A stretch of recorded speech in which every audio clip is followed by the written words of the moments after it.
Olá, caros amigos e amigas, bem-vindos a mais um programa onde Deus chora. Esse programa é feito pela Ajuda à Igreja que Sofre, uma entidade católica, papal, na nossa sede está no Vaticano, e nós recoletamos donativos nos países que podem dar para ajudar projetos da Igreja Católica nos países mais pobres do mundo e, sobretudo, naqueles países onde os cristãos são perseguidos. Aqui no Brasil, temos projetos nas regiões mais pobres, no sertão do Nordeste, na Amazônia, algumas regiões do Centro-Oeste, algumas favelas do Sudeste, e temos projetos pelo mundo inteiro. Nós, cada programa desses, apresentamos a situação da igreja num país difícil do nosso mundo. Hoje, iremos apresentar a vocês um país que é totalmente desconhecido aqui no nosso Brasil. Trata-se do Sudão do Sul. É um país da África que fica ao sul do Egito. Hoje, vamos entrevistar um bispo do Sudão do Sul. É um bispo que já está, recentemente, ele aposentou-se. Ele, então, vai explicar a vocês como ele conseguiu fazer essa situação, esse exemplo que está tendo muita repercussão no Sudão do povo viver em paz, sem as matanças de muçulmanos contra os cristãos. Com vocês, então, o bispo Dom Paride, do Sudão do Sul.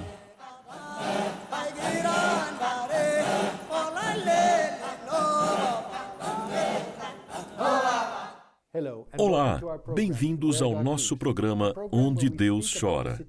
Neste programa, discutimos a situação da igreja sofredora pelo mundo.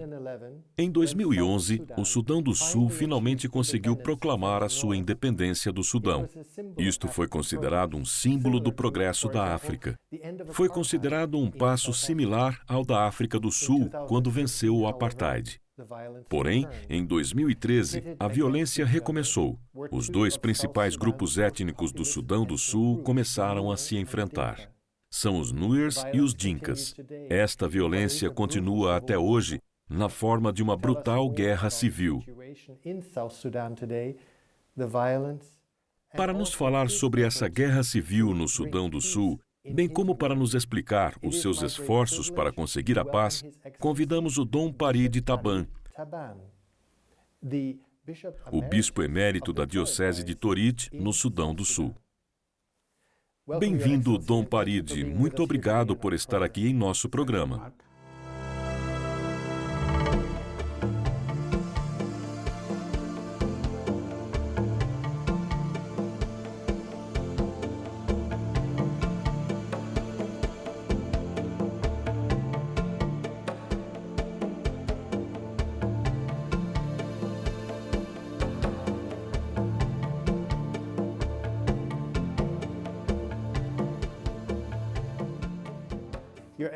Excelência, havia tanta esperança de se conseguir a paz no Sudão do Sul.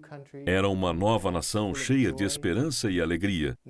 Mas ela agora está em meio a uma guerra civil. O senhor poderia nos explicar como está a situação atualmente? A situação hoje é tal que precisamos de orações e da intervenção de Deus. Porque os seres humanos não vão conseguir resolver. Por isso estamos pedindo a todos que rezem e peçam a intervenção de Deus para que todos os envolvidos neste conflito possam ouvir a voz dos que estão sofrendo e os gritos das pessoas inocentes. Muitos dizem que esta é uma guerra entre os povos Dinkas e Nuers, que são as etnias mais numerosas do país. É isso mesmo? Eu acho que este é um erro que muita gente comete.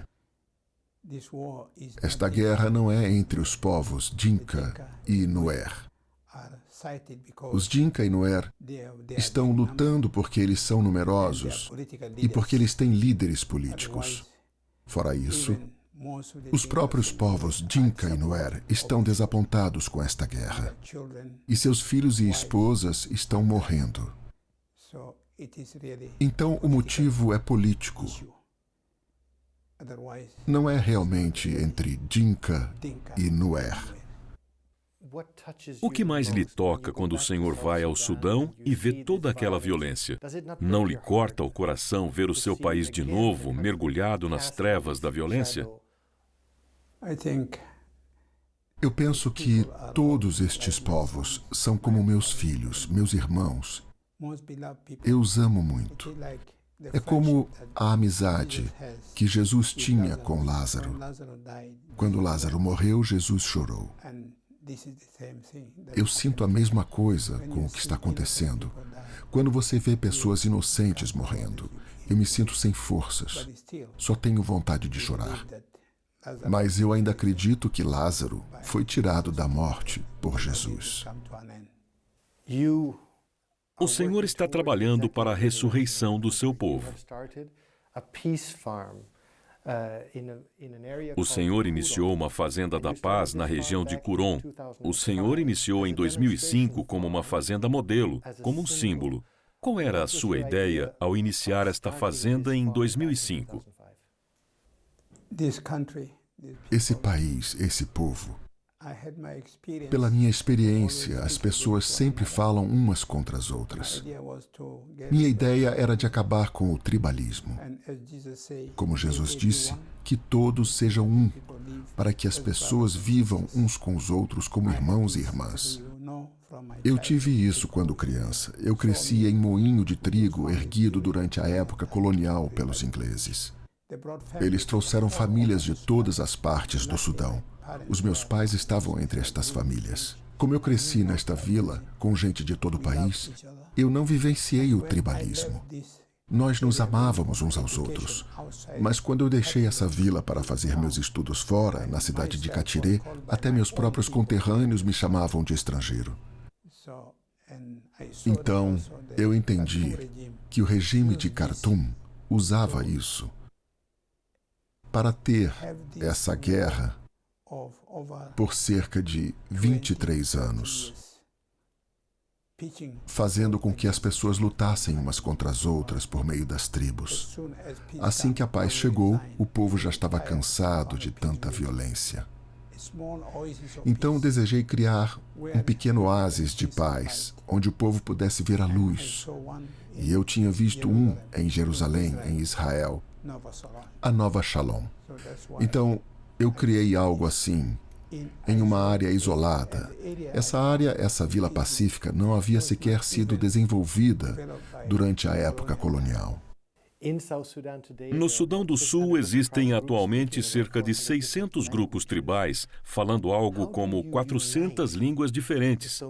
Como conseguir unir tantos grupos tribais diferentes numa vila de paz como Curon? Eu chamei os missionários combonianos. E quando eles chegaram, começaram a fazer o trabalho da igreja entre estes povos. E, em algumas regiões, eles reduziram o número de línguas. É porque muitas destas línguas são dialetos. Na minha diocese, por exemplo, eram faladas mais de 20 línguas, que foram reduzidas para 5.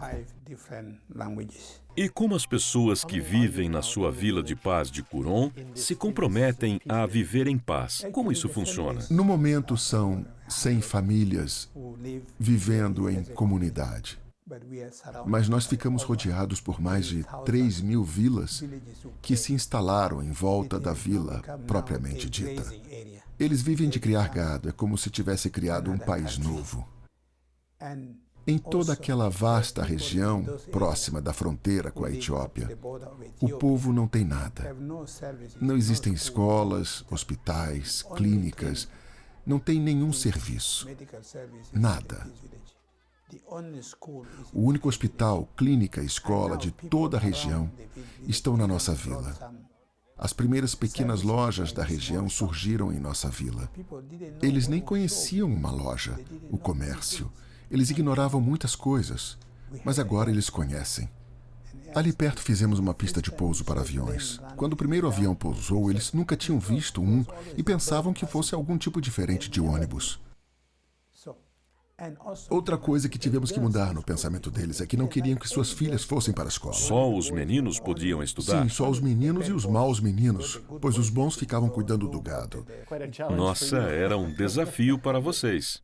Foi mesmo um problema. Tivemos que criar um serviço de tratamento de meninos com trauma. Nós rezamos com eles e com seus pais. Enfim, conseguimos também que as meninas pudessem frequentar a escola. Esta ideia da Vila de Paz está se expandindo no Sudão do Sul. Qual é a sua visão sobre este projeto? E qual a sua visão para o futuro do Sudão do Sul com esta ideia? Para ter uma visão, você precisa ter o apoio da comunidade internacional. Até agora, eu só consegui 3 organizações amigas que nos apoiam. É muito difícil fazer alguma coisa sem ter apoio financeiro. Nas vilas de nossa região, nem temos igrejas. Rezamos sob as árvores. Quando chove, vamos rezar em alguma classe, em alguma tenda. Não é fácil. Várias crianças vêm de famílias muito pobres, elas precisam ser alimentadas. Mas nós não temos dinheiro para alimentar aquele mundo de crianças. O Programa Mundial de Alimentos só nos dá algum alimento, mas eles só dão sogro, um pouquinho de feijão e um pouco de óleo. Mas para a saúde das crianças, isso não é suficiente. Então, se quisermos que este projeto se torne realmente grande, precisamos de muito apoio internacional. Devido à guerra, muitas organizações internacionais foram embora do Sudão do Sul. Então fica difícil conseguir apoio delas, não? Sim, fica muito difícil. Eu digo para elas, se vocês não apoiarem esse povo, vocês farão com que ele continue na pobreza e as hostilidades e a guerra irão continuar. Pois, como disse o Papa Paulo VI, o desenvolvimento traz a paz. E é isto que estamos buscando. De fato, há o risco do seu trabalho ser politizado. Como o senhor evita que isto aconteça? Como o senhor consegue que este trabalho continue a ser com as bases, inspirado por Deus, para que ele continue com suas mãos e não seja explorado politicamente? É muito difícil não deixar isto ser usado pelos políticos, pois durante mais de 20 anos de guerra, toda a minha diocese ficou inteira na zona de guerra. E ajudávamos também pessoas de outras dioceses. Muitos foram até prisioneiros de guerra do norte. Havia também muito preconceito contra nós. O alto comando, por exemplo, achava que eu estava me preparando para derrubar o governo central. Eles achavam que o senhor queria tomar a liderança política do país? Sim, um membro do alto comando e um bom católico me disse numa ocasião: Bispo, o senhor está querendo ir para a prisão novamente? Eu lhe respondi: por quê? Ele respondeu: Bispo, o senhor é suspeito de tramar contra o governo. Eu respondi: então diga aos seus colegas do alto comando que ao me tornar sacerdote e depois bispo, eu vomitei toda e qualquer ambição política neste mundo. E diga a eles que o bispo não ficou louco para comer o seu próprio vômito. Eu não quero ser presidente, governador ou político deste mundo. Eu já vomitei tudo isso faz muito tempo e eu não sou um cachorro que come seu próprio vômito. Diga a eles que eu sou bispo de Cristo perante todo o mundo. Eu não quero me reduzir a ser um simples político ou o presidente do Sudão do Sul. Depois disso, ninguém mais suspeitou de minhas intenções e ninguém mais falou sobre esse assunto. Este foi o fim desta conversa. Sim, a conversa acabou ali. Também aconteceu que eu me aposentei como bispo de minha diocese 8 anos antes da idade de me aposentar. Isto causou choque entre as autoridades. Então isto foi o final dessa conversa, de que eu queria ser político. O Sudão do Sul está enfrentando uma porção de desafios. Tenho aqui algumas estatísticas. 9 pessoas em cada 10 vivem abaixo da linha de pobreza. O índice de mortalidade infantil varia entre 30% e 40%. Como o senhor vê o sofrimento de tantas crianças e do seu povo do Sudão do Sul? Como o senhor consegue forças para enfrentar tantos problemas? Não é para se desesperar diante de toda esta situação de tanto sofrimento? Bem, muitas vezes eu repito que toda a minha força vem de Deus. Mas eu também tiro forças daquelas pessoas que estão morrendo. Quando você vê uma pessoa inocente morrendo com um sorriso nos lábios, Isto é fonte de muita força para mim.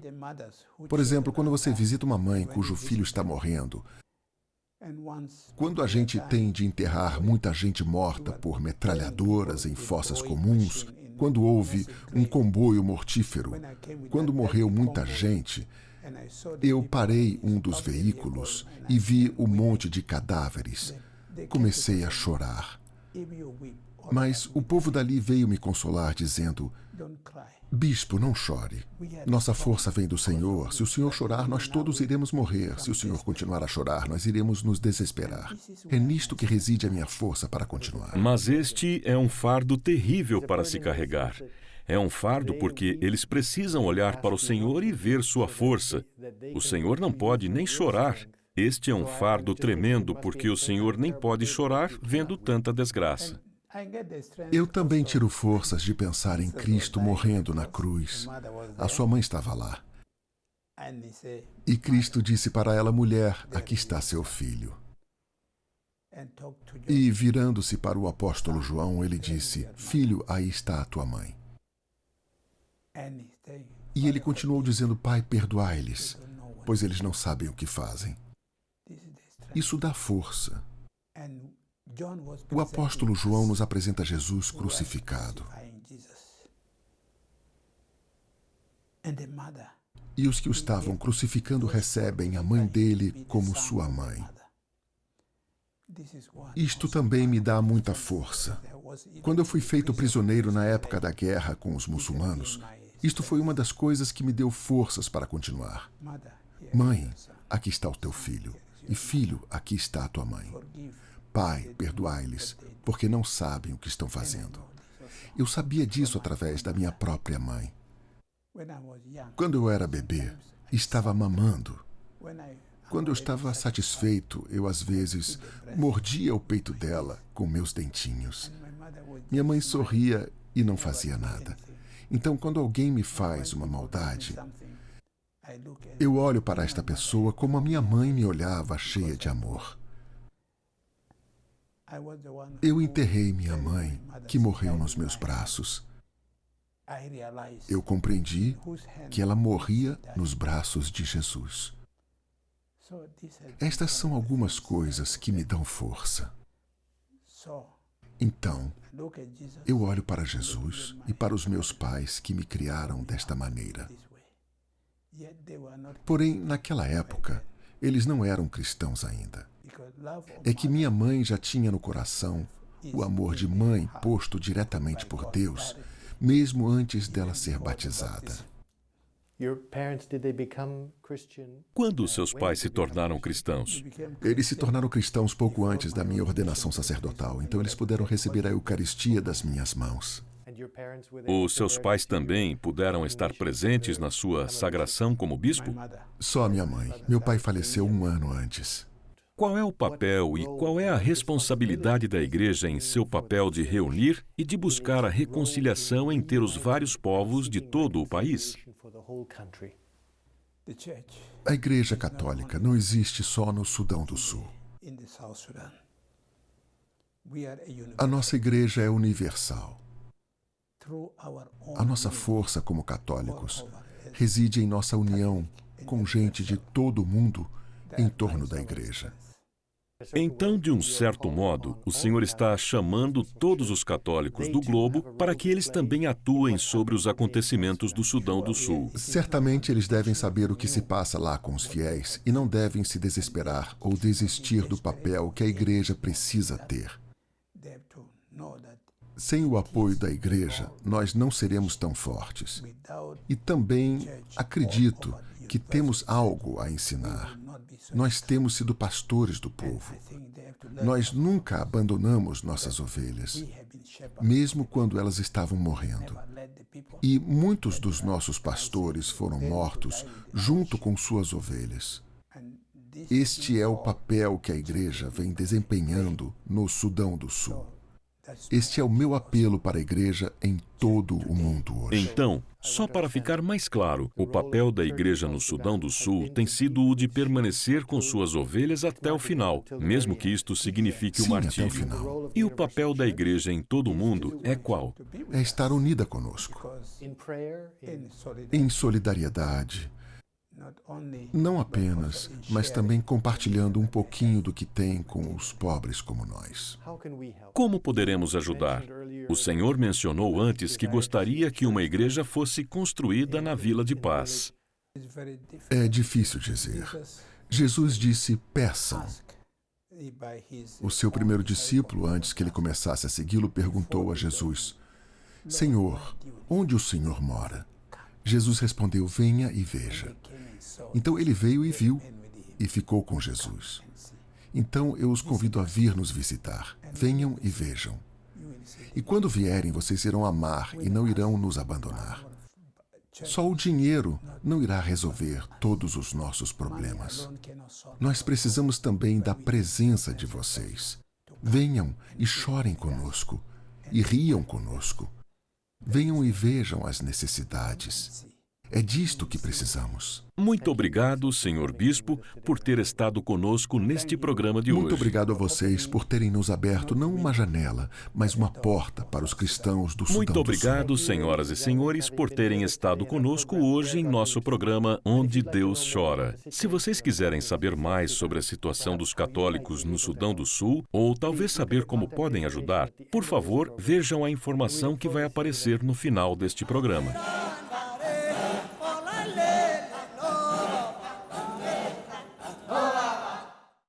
No Sudão do Sul, um padre arrisca sua vida para resgatar crianças escravizadas.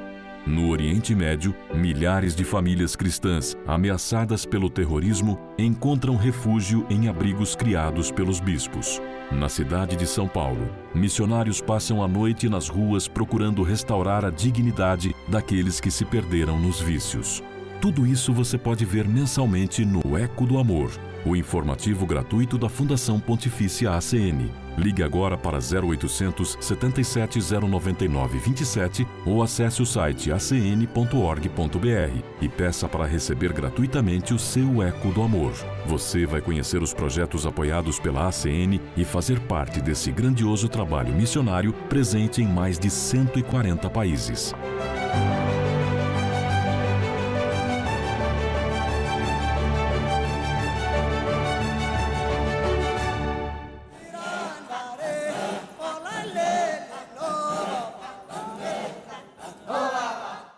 Impressionante o depoimento desse bispo Dom Paride do Sudão do Sul. Na verdade, é impressionante como os cristãos e os católicos, em especial desse país, sofrem muito para manter a sua fé.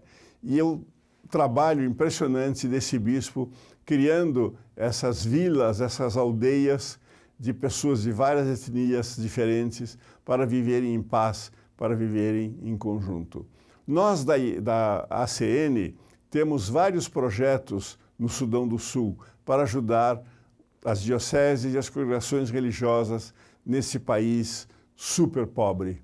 Se você quiser ajudar os projetos da ACN nesse país, mas também aqui no Brasil ou em outros países onde os cristãos sofrem perseguição, você pode ligar agora mesmo, uma ligação gratuita para 0800 77 099 27. E aí vai lhe ser explicado como fazer para doar para os projetos da ACN no Sudão do Sul, no Brasil e em outros países. Se você preferir, pode também procurar o nosso site na internet, onde tudo lá é explicado, inclusive os projetos que a gente tem nos vários países. Você pode ir para acn.org.br e lá você vai ter todas as informações sobre a nossa organização de ajuda papal. Nós agradecemos desde já, que Deus lhes abençoe, que fiquem com Deus. Até o próximo programa, na próxima semana, nesse mesmo canal. Até lá, se Deus quiser.